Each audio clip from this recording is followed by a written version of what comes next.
completed our last unit and today we are starting with the new chapter. What is our next chapter? It is metals and non-metals. We all know that we have how many elements we have in this world? We have 118 elements and this 118 elements are classified into 4 types.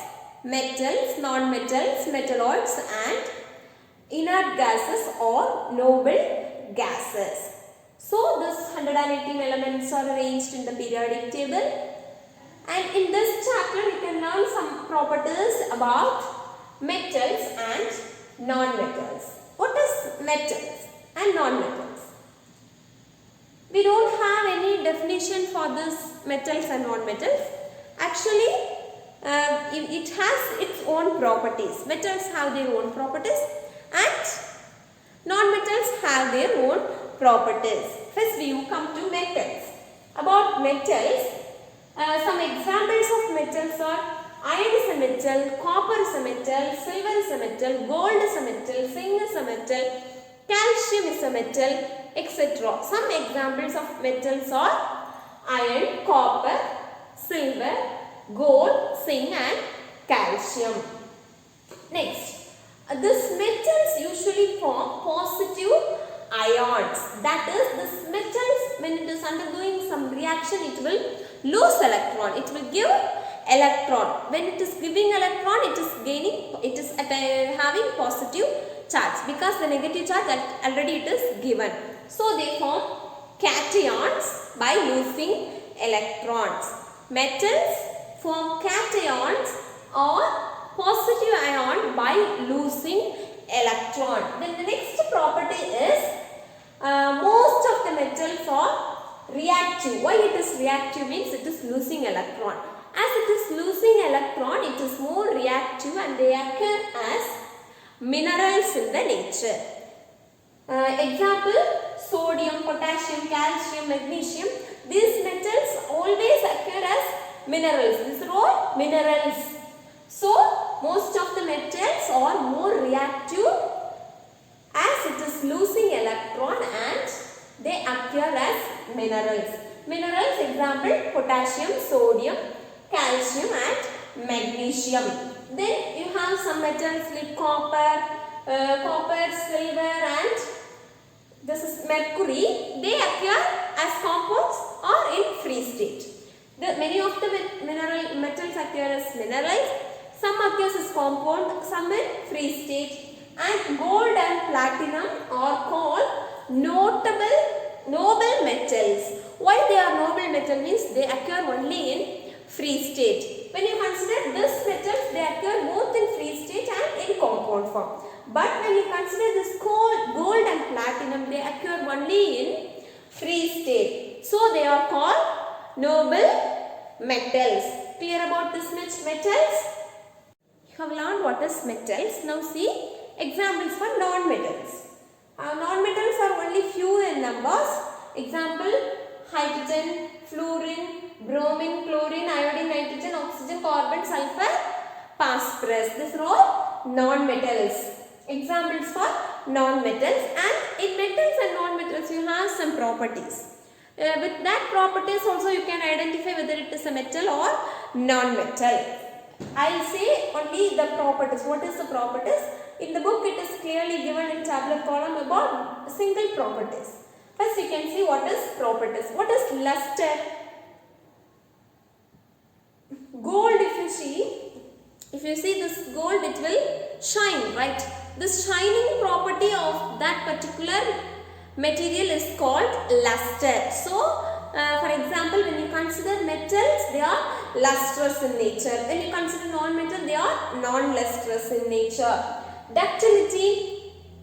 Ductility means some metals can be drawn into wires. We can make that metals into a wire without breaking it. It is called ductility. Metals are ductile. You can make metals into wires.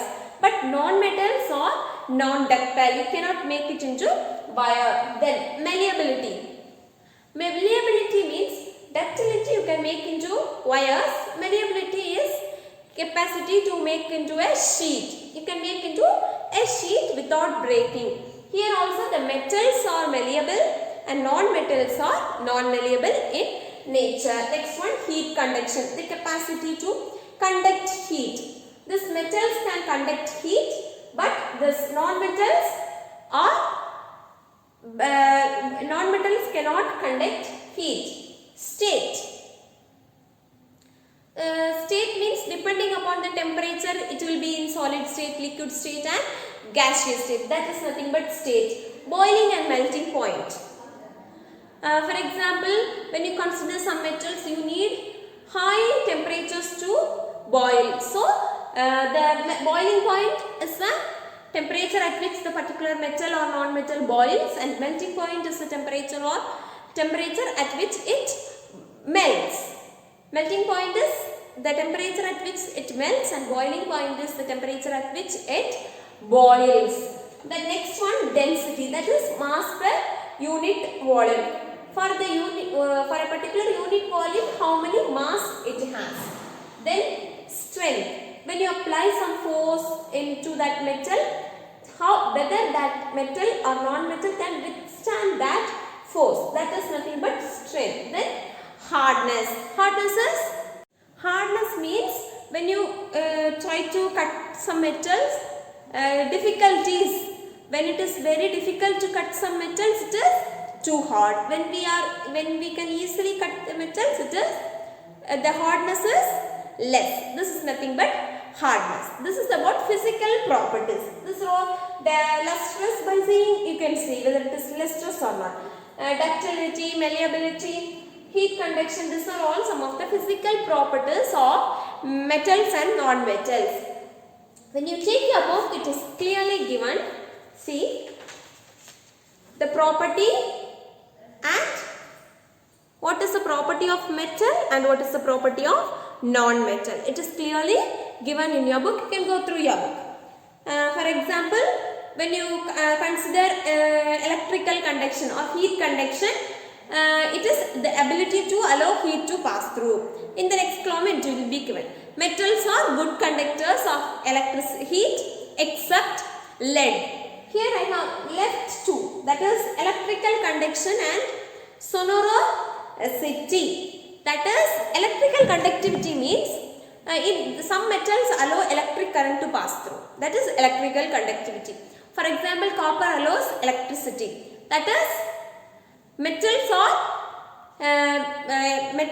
have electrical conductivity and non-metals does not have electrical conductivity. Sonorosity means you have a rod and when you strike on that particular metal, it should make one ringing noise.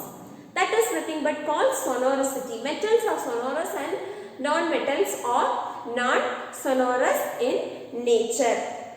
So, in the book it is clearly given about the properties of metals and non-metals. You read, go through your book. Some exceptions will be there. If you read the book, you can find that. Then the next one is about chemical properties of metals and non-metals. Next is about the chemical properties. These metals and non-metals have many chemical properties. We can see one by one. Valence electron. Valence electron means, consider, for example, this is an atom. Protons and neutrons are in the center and the electrons revolve around this. This has many shells with some electronic configuration. Now you see, it has two shells. The number of electrons in the outermost shell is called as valence electron. So this has two. So metals have some valence electron, non-metals have some valence electron. Usually metals will be having 1, 2 or 3 valence electrons. Non-metals 4, 5, 6. Above 4 valence electron will be there in non-metals. And next one is formation of ion. When you consider this formation of ion, metals are cation and non-metals are anion. Cation means it will lose an ion, it will lose an electron and it will gain positive charge. Anion means it will gain an electron and it will have negative charge. Nature of oxide. This depends upon the compound formed with oxygen. When the particular metal or non-metal is combined with oxygen, what happens? So when you consider this metal, they will be mostly basic, and when you consider non-metals, they will be acidic or neutral. That is compound formed with compound formed with oxygen. That is nature of oxide. Then the last one is atomicity, number of atoms present in that particular molecule. When you consider this metals, it will be monoatomic, and when you consider non-metals, it will be triatomic or diatomic or polyatomic. This is all about chemical properties of metals and non-metals. This also in your book they have given clearly in the tabular column. You can go through this. They have given about metals and non-metals. Then the next one is see this periodic table is there, right? Have you seen this periodic table? Here they have given the position of metals and non-metals. This portion is metals. Then that light green portion is non-metals, and this dark green portion is metalloids, and this orange color portion is noble gases or inert gases. Clear? The position of metals and non-metals in periodic table. This is nothing but periodic table. This is metals, this colored portion is metals, and this light green is non-metal, dark green is metalloids, and this orange is nothing but noble or inert gases. This metal portion they have given here. Down also you have the metals. So clear? Then next one is corrosion of metals that we can see in the next class. I hope you all understood about today's class. And one more is there. See, occurrence of metal in earth crust. What they have given here is, you have a circle here, right? That is, they have divided the availability of metals. That is, this is 27.7%. In this side they have given, what is this 27.7? It is silicon. Here 46.6. That is big portion. 46.6. 46.6% of earth crust is covered by oxygen. So like that everything they have given. The percentage that is in earth crust, the composition of earth crust, that is aluminium 8.1, that is the aluminium is a metal that is the abundantly present.